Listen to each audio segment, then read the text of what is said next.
안녕하세요. 오늘 저희가 함께 깊이 파고들 이야기는요. 이게 좀 흥미롭습니다. 기술계의 거물과 또 정치 지도자, 이 두 사람 사이의 관계가 어떻게 변화하는지가 어, 거대한 우주 산업, 특히 특정 기업의 운명에까지 영향을 미칠 수 있다는 그런 분석입니다. 네, 이게 단순히 기술력이나 시장 논리만으로는 설명되지 않는 부분인 거죠. 사람 사이의 관계, 또 어떤 정치적인 기류 같은 아주 미묘한 변수들이 실제 국방 계약이라든지 아니면 시장 판도를 바꾸는 데까지 연결될 수 있다는 거고요. 그리고 이 과정에서 예상치 못하게 주목받는 기업이 있다는 겁니다. 자, 그럼 이 내용 한번 제대로 파헤쳐 볼까요? 당신께서 궁금해하실 만한 핵심만 쏙쏙 뽑아서 전해드리겠습니다. 네, 오늘 저희가 주목할 부분은 바로 그 예측 불가능성이라고 할 수 있겠습니다. 그러니까 최고 리더십 수준에서 개인적인 관계가 좀 변한다거나 이런 변동성이 어떻게 보면 굉장히 안정적으로 보이던 정부 계약 같은 데에도 예상치 못한 리스크를 만들 수 있다는 거고요.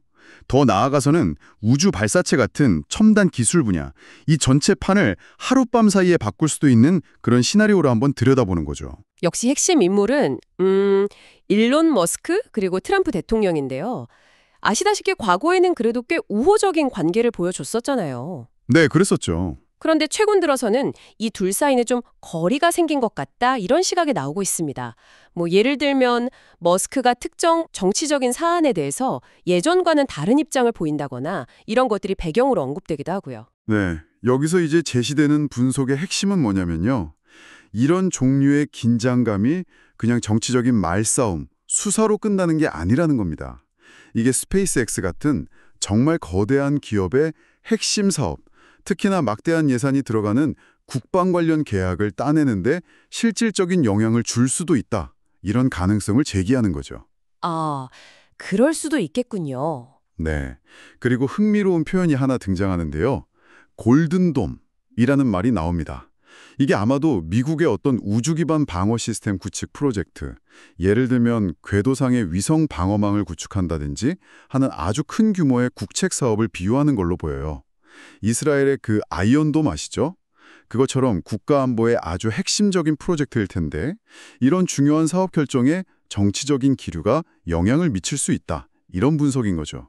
와, 골든돔이라 이름만 들어도 엄청난 프로젝트 같은데요. 근데 사실 스페이스X의 기술력이나 비용 효율성을 생각하면 그건 거의 압도적이잖아요. 그렇죠. 그런데 정말 이런 정치적인 요인 하나만으로 주요 계약에서 불리해질 가능성이 이게 현실적으로 얼마나 될까요? 여기서 다루는 분석은 그 가능성을 꽤나 중요하게 보는 것 같네요. 맞습니다. 이상적으로야 당연히 분리되어야 하겠지만 현실에서는 특히나 국가안보와 직접적으로 연결된 민감한 계약에서는 정치적인 고려가 완전히 배제되기는 어렵다는 그런 현실적인 시각인 거죠. 그리고 정말 중요한 건 이런 상황이 만들어낼 수 있는 파급 효과예요. 그러니까 한 기업이 잠재적으로 어려움을 겪을 수 있다는 사실 자체가 다른 경쟁자에게는 어떤 새로운 문을 열어줄 수 있는가, 바로 이 점입니다. 아, 바로 그 지점이군요. 여기서 이제 로켓랩 이야기가 나오는 거네요. 그러니까 정말 만약에 스페이스X가 예상치 못한 이런 정치적 변수 때문에 특정 국방 계약을 따내는데 어려움을 겪게 된다면 그 대안으로 로켓랩이 떠오를 수 있다. 이런 전망인 거죠? 정확합니다.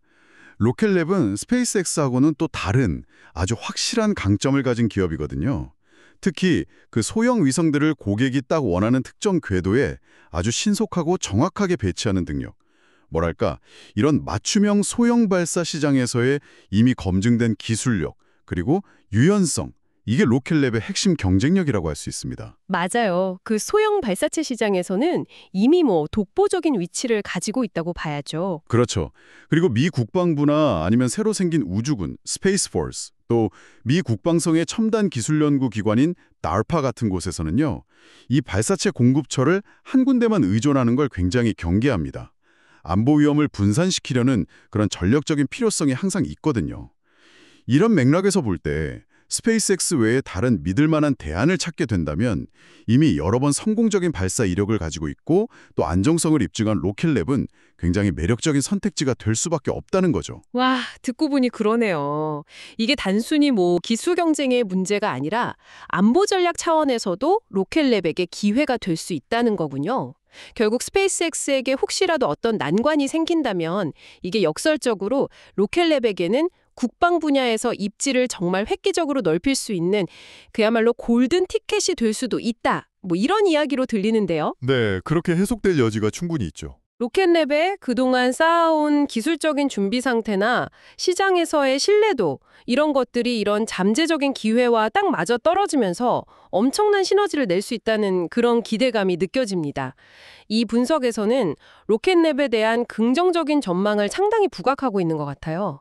그렇습니다. 이 분석의 핵심 중 하나가 바로 그 부분이에요. 이게 단순히 개별 계약 한두 건의 문제가 아니라는 겁니다. 미국의 정보, 특히 국방 관련 기관들의 우주 발사치 조달 전략 자체가 변화할 수 있는 가능성과 맞물려서 시장 전체의 경쟁 구도가 재편될 수도 있다는 거죠. 로켓랩 입장에서는 이건 뭐 정말 상당한 기회 요인이 될 수 있다. 이렇게 분석하는 셈입니다. 자, 그럼 이 모든 이야기를 한번 종합해 볼까요? 결국 우리가 주목해야 할 것은 기술 기업의 가치를 평가할 때 단순히 그 회사가 가진 기술력이나 재무 상태 이런 것만 봐서는 안 된다는 거네요. 때로는 정말 예상치 못한 정치적인 변수 이런 것들이 얼마나 큰 영향을 미칠 수 있는지 그 파급 효과까지도 함께 고려해야 한다는 점이겠죠. 네, 맞습니다. 특히 이제 투자 관점에서 본다면 더욱 그렇죠. 겉으로 보기에는 순수하게 기술과 비용으로만 결정될 것 같은 그런 국방계약 영역에서조차도 실제로는 보이지 않는 정치적인 역학관계가 숨겨진 변수로 작용할 수 있다는 현실을 명확하게 보여주는 사례라고 할 수 있습니다. 따라서 이런 거시적인 환경 변화를 잘 읽고 또 그로 인해서 수혜를 입을 가능성이 있는 기업들, 예를 들어 지금 이 분석에서 아주 긍정적으로 조명되고 있는 로켓랩, RKLB 같은 이런 플레이어들의 가치를 다시 한번 평가해 볼 필요가 있다. 이런 시사점을 던져준다고 생각합니다. 뭐 거물들의 관계 변화 같은 이런 요인들이 산업 전체의 지형도를 바꾸는 그런 나비 효과를 일으키기도 하는 것 같습니다. 당신께서도 흥미롭게 들으셨기를 바랍니다. 네, 그리고 마지막으로 이런 질문을 한번 던져보고 싶어요. 오늘 저희가 다룬 이 우주 산업 외에도 현재 어떤 정치적 혹은 지정학적 긴장이 고조되고 있는 다른 기술 분야들이 있잖아요. 예를 들면 뭐 반도체 공급망이라든지 아니면 인공지능 기술 경쟁 같은 분야들. 이런 분야들에서는 또 어떤 예상치 못한 위험과 기회가 숨어 있을까요? 어쩌면 오늘 저희가 나눈 이야기와 비슷한 패턴이 나타날 수도 있지 않을까요? 한 번쯤 이런 관점에서 다른 산업들을 살펴보시는 것도 재미있을 거라고 생각합니다. 오, 정말 좋은 질문이네요. 생각해 볼 거리를 던져주셨습니다. 네, 다음에 저희는 또 당신의 지적 호기심을 마구 자극할 흥미로운 주제를 가지고 다시 찾아뵙도록 하겠습니다. 감사합니다.